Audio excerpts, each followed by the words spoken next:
ಅಲ್ಲಿ ಅದು ಇನ್ನೂ ಇದಾವೆ ಅಲ್ಲಿ ಕಾಣ್ತಾ ಇದೆಯಾ? ಕಾಯಿ ಹೊಡ್ಕೋಣ ಬನ್ನಿ.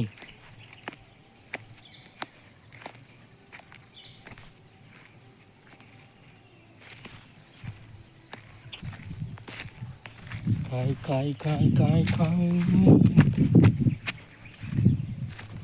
ರಾಗಿ ಬಿತ್ತಿದ್ದಾರೆ ಈ ಕಡೆ. ನಾವು ಬಿತ್ತಿದ್ದೀವಿ ಗೈಸ್ ರಾಗಿ. ಈ ಥರ ಇದೆ ನಮ್ಮದೆಲ್ಲ. ಇದಕ್ಕೊಂದು ಸ್ವಲ್ಪ ಗೊಬ್ಬರ ಚೆಲ್ಲಿದ್ರೆ ಸರಿಯಾಗುತ್ತೆ. ನಮ್ಮದೆಲ್ಲ ಬೇರೆಯವ್ರದ್ದು ರಾಗಿ. ಇದು ನೇಪರ್, ಸೂಪರ್ ನೇಪರ್. ಇದಕ್ಕೆ ಇನ್ನೊಂದು ಸ್ವಲ್ಪ ಹರಗ್ಬಿಟ್ಟು ಗೊಬ್ಬರ ಚೆಲ್ಬಿಟ್ರೆ ಮುಗಿದೋಯ್ತಾರೆ, ಪಾಡಿ ಬರ್ಕೊಳ್ಳುತ್ತೆ. ಇದನ್ನೇ ಹರ್ಗೋಗಿದ್ದು ಕುಂಟೆಯಲ್ಲಿ ಸೊಪ್ಪೆ ಹಾಕೋಕ್ಕೆ ಅಂತ, ಜೋಳ ಚೆಲ್ಲೋಕ್ಕೆ ಅಂತ. ಹೆಂಗಾಗಿದೆ ನೋಡಿ ಗೈಸ್.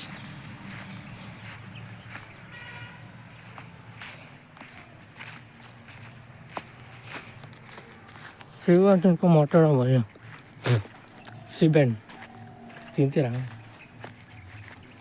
ಇದ್ಲೊಂದು ಮರ ಐತೆ ಗೈಸ್, ಅದು ತೋರಿಸ್ತೀನಿ ಬನ್ನಿ. ಅದು ದಪ್ಪಕಾಯಿ, ಸಣ್ಣ ಕಾಯಿ ಅಲ್ಲ, ಅದು ಚೆನ್ನಾಗಿರುತ್ತೆ. ಸೀಬೆಕಾಯಿ ಇದು ಚೆನ್ನಾಗಿರುತ್ತೆ. ಫಸ್ಟ್ ಇದು ಬಿಡೋದು ನಿಂಬೆಹಣ್ಣು ನೋಡಿ, ಅರ್ಧ ಬೆಂದಾಗಿತ್ತು. ಅರ್ಧ ಬೇಯಿಸ್ಬಿಟ್ಟವ್ರೆ. ಇಲ್ಲಿ ಸ್ವಾಗೆ ಇತ್ತ ಗೈಸ್, ಬೇಯಿಸ್ಬಿಟ್ಟವ್ರೆ. ಏನು ಮಾಡೋದು? ಅರ್ಧ ಹಂಗೆ ಬೆಂದೋಯ್ತದು. ಚಿಕ್ಕ ನೋಡಿ, ಇದೆ ಮರ ಅಲ್ಲೈತೆ. ಅದಕ್ಕೆ ಮತ್ತೆ ಈ ಜೋಳ ಚೆಲ್ಬೇಕು ಬಂದ್ಬಿಟ್ಟು ಇನ್ನು 2 days ಬಿಟ್ಟು. ಅದಕ್ಕೆ ಯಾವ ಆರ್ಬೇಕಂದ್ರೆ ಮಳೆ ಬಂದೈತೆ ಅಂದೆ ಸ್ವಾಮಿ ಇನ್ನು. ಇಲ್ಲಿ ನೋಡಿ ಗೈಸ್, ಇಷ್ಟು ದಪ್ಪ ಕಾಯಿ ತೋರಿಸ್ತೀನಿ ಬನ್ನಿ. ನೋಡಿ, ಇಷ್ಟು ದಪ್ಪ ಕಾಯಿ ಇದು. ಈ ಕಾಯಿ ನೋಡಿ ಗೈಸ್ ಎಷ್ಟು ದಪ್ಪ ಐತೆ. ಬಟ್ ಇದು ಹಣ್ಣಾಗುತ್ತೆ ಲೇಟು. ಅದೇ ತಗೊಂಡು ಹೋಯ್ತಾರೆ ಸೀಬೆಹಣ್ಣು.